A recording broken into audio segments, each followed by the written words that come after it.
Shu'aib had two questions, and the first question is regarding urine's, let me just get the translation. Okay. Regarding the urine of camels. This is an issue that when people don't have proper knowledge in the Quran and the Sunnah, they may be shocked when they hear it.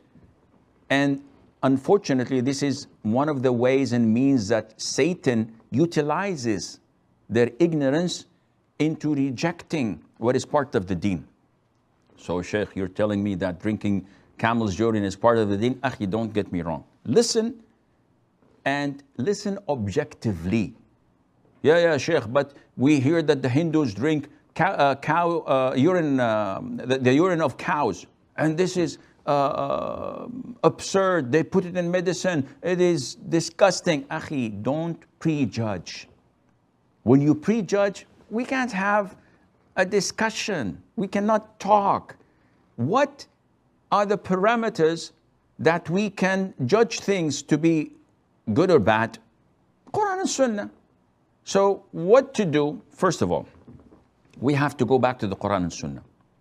And in the Sunnah, there is a hadith in the Bukhari and others. So it is the highest of authenticity, no doubt about it, where a group of al-Uraniyin, a tribe, a group of them came, embraced Islam, and given the Pledge of Allegiance to the Prophet ﷺ. However, Medina was known that its environment, whoever comes from outside of it falls sick. So the moment they went in, they all fell sick. So as a means of treatment and healing, the Prophet ﷺ ordered them to go outside Medina skirts, the skirts of Medina, where the camels, the herd of camels of charity, of zakat, are in a sanctuary. No one comes in to kill or to hunt or to whatever. This is known for charity. And the Prophet ﷺ ordered them to drink from the milk and the urine of camels. The hadith goes on to say in a couple of weeks they were fit to go. And they did so and so and so to the rest or to the end of the hadith. The point is that this is the teaching of the Prophet ﷺ for healing their illness. And the hadith is authentic.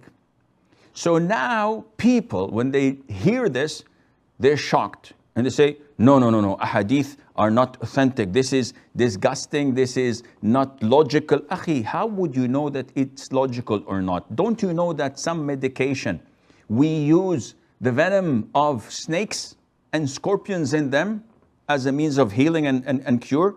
Would anybody consider this to be logic? If you bring someone and tell them, and they don't have any knowledge of medication, but they are complaining of stomachache, and the doctor says, I have to cut them open to get the tumor out, would that person allow it?